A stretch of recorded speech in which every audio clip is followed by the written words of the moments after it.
Welcome to the continuation of exercise 4 on our list of final exam review problems. And in this video, we're just going to be looking at parts C and D.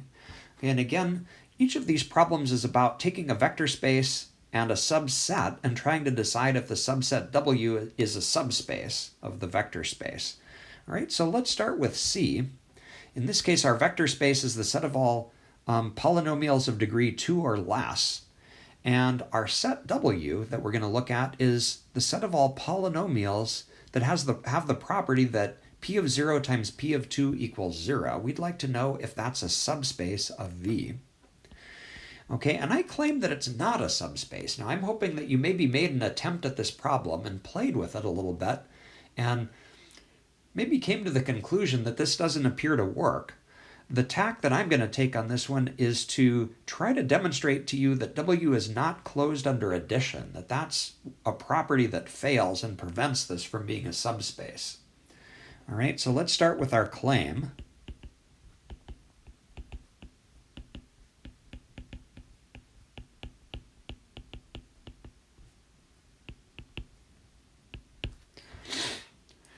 Okay, and to show that we don't have closure under addition, that means that we'd like to choose two polynomials that do live in W and demonstrate that their sum doesn't live in W. That would demonstrate that closure under addition fails here. All right, so to see that this is the case, I'm going to choose one polynomial p of x equals x and another one q of x equals x minus 2. And if you're wondering why did we make those choices, well, notice the property that these have, p of 0 equals 0 and q of 2 equals 0. So when you take 0 and plug it into p, you get 0, and if you take 2 and plug it into q, you get 0. Okay, so we'll first illustrate that those two polynomials separately do belong to the set W. Okay, so starting with p, if we take p of 0 times p of 2, we get 0 times 2, which is indeed 0. That confirms that p is in W. Now let's check q. If you take q of 0 times q of 2, you get negative 2 times 0, which is again 0. Okay, so we've just confirmed that p and q do indeed live in that set W. Okay, however, what about the sum of p and q? Okay, so p plus q of x is really just taking those two polynomials and adding them together. We would get x plus x minus 2, which is 2x minus 2. And does that sum live in W?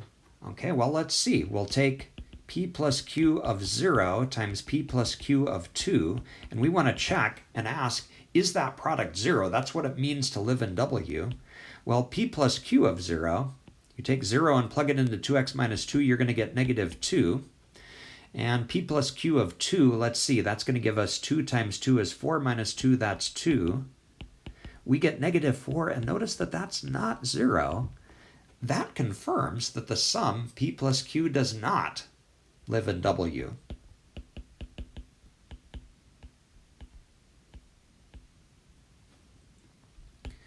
Okay, and so since W is not closed under addition, it can't be a subspace.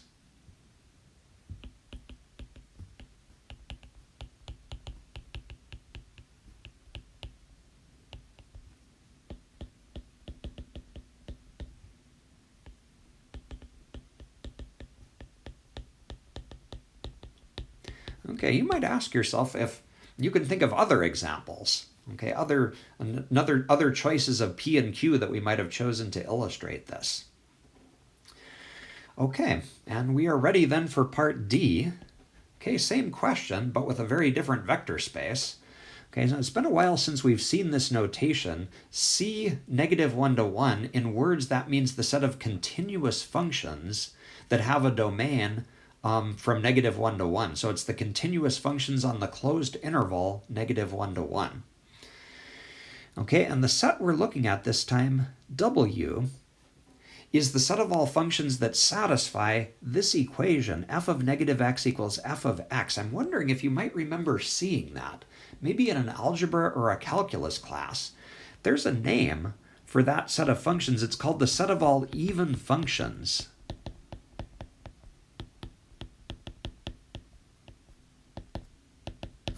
And even functions all have kind of an interesting graphical property. They're symmetric about the y-axis.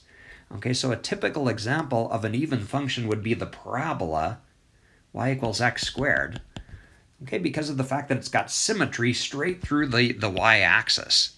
Okay, so W is just the set of all functions that have that symmetry. Okay, and in this case, it turns out that W is a subspace of V. Okay, let's see if we can prove it.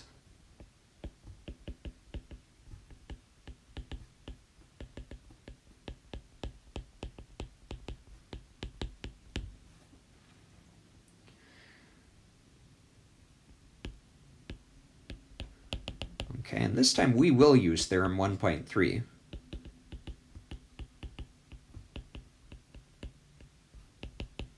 So there are three things that we need to do. We need to show that the zero vector is in W, and that it's closed under addition, and that W is closed under addition and scalar multiplication. Okay, well, first question is, what is the zero vector in this vector space that we have up here?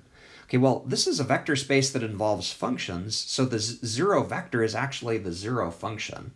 Okay, so let's give that a name. I'm going to let f0 denote the zero function.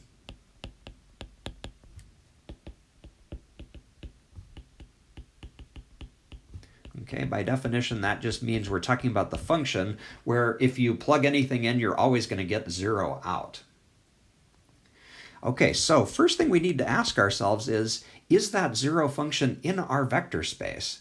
How do we check that? Well, we have to check this condition that I'm underlining. That's what it means to be in W. So is that relation true for the zero function? Okay, well, I think it is. Let's make sure. So if we start with f0 of negative x, by definition of the zero function, you plug anything in, you get 0 out. Okay, and that's going to be true if you just plugged in x as well. So we have just confirmed that f0 of negative x equals f0 of x. That's exactly what it means for f0 to be in our set.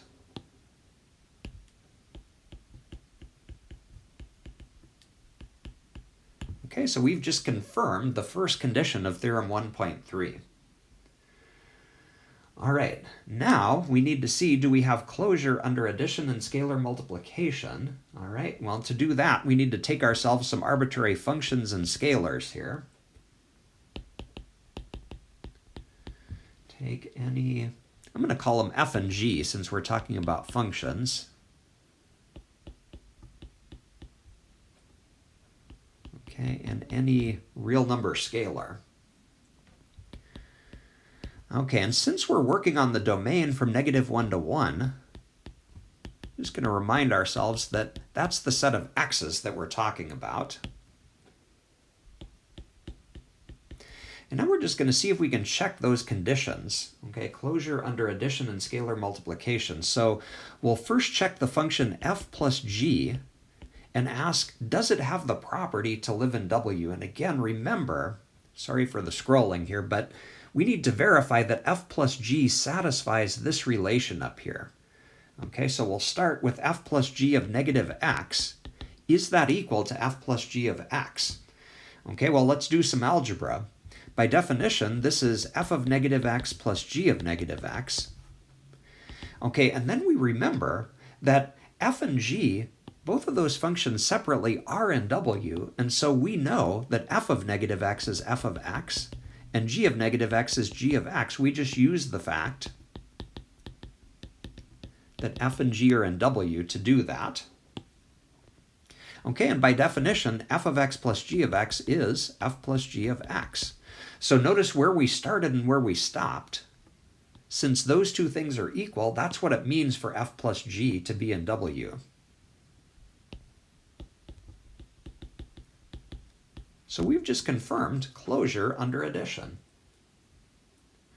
Okay, and to finish this, we just need to do the same thing for scalar multiplication. So we look at CF of negative x. Steps are going to look very similar here. By definition, that's c times f of negative x. Then we remind ourselves that f is in w, so we know that f of negative x is just f of x. Okay, if we want to give a reason, that again is because f is in our set w. Okay, and that by definition is CF of x. And so the fact that we started here and ended up here tells us that CF is in W.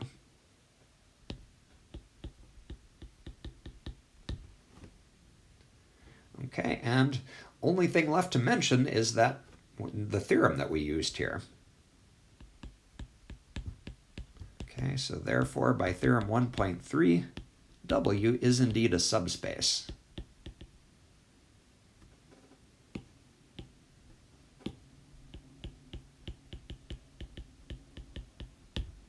Okay, and we're done.